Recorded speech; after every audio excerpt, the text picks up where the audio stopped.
Hai, Assalamualaikum warahmatullahi wabarakatuh. Kembali lagi bersama saya Marsha Fani. Di video kali ini saya ingin membahas tentang unsur setting atau latar dalam cerita dapat mempengaruhi watak tokoh. Nah, jadi setting dapat diartikan sebagai segala sesuatu yang melingkupi peristiwa dalam cerita, baik itu tempat, waktu, maupun suasana.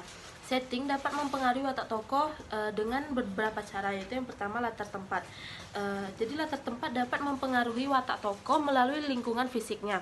Misalnya seorang tokoh yang tinggal di daerah pedesaan yang tenang dan damai, cenderung memiliki watak yang penyayang dan lembut. Sebaliknya, seorang tokoh yang tinggal di daerah perkotaan yang ramai dan keras, cenderung memiliki watak yang keras dan tegas.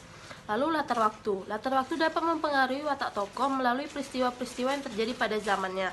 Misalnya seorang tokoh yang hidup pada zaman penjajahan Belanda cenderung memiliki watak yang pemberani dan gigih. Sebaliknya, seorang tokoh yang hidup zaman modern cenderung memiliki watak yang individualis dan pragmatis. Lalu yang ketiga, latar sosial.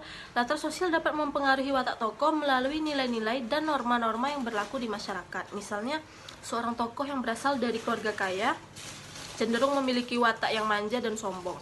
Sebaliknya, seorang tokoh yang berasal dari keluarga miskin cenderung memiliki watak yang pekerja keras dan sederhana.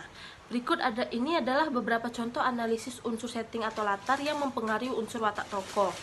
Yaitu yang pertama dalam novel Laskar Pelangi karya Andrea Hirata, latar tempat di Belitung yang indah dan asri membentuk watak tokoh-tokoh yang ceria, ramah, dan penuh semangat. Lalu ada dalam novel Sang Pemimpi karya Andrea Hirata juga, yaitu latar waktu di era penjajahan Belanda membentuk watak tokoh-tokohnya yang pemberani, gigih, dan pantang menyerah.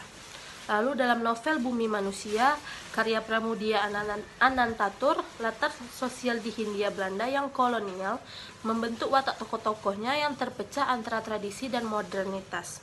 Secara umum, unsur setting atau latar dapat mempengaruhi unsur watak tokoh melalui dua cara, yaitu yang pertama cara langsung dan cara tidak langsung.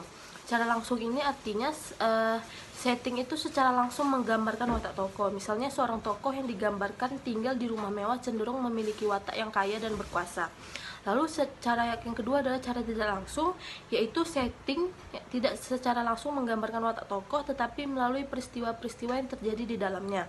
Misalnya seorang tokoh yang digambarkan tinggal di daerah pedesaan yang miskin cenderung memiliki watak yang sederhana dan bersahaja.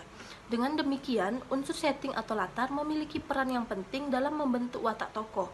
Setting dapat mempengaruhi watak tokoh melalui lingkungan fisiknya, peristiwa-peristiwa yang terjadi pada zamannya, dan nilai-nilai serta norma-norma yang berlaku di masyarakatnya. Nah, sekian video kali ini. Sampai jumpa di video berikutnya.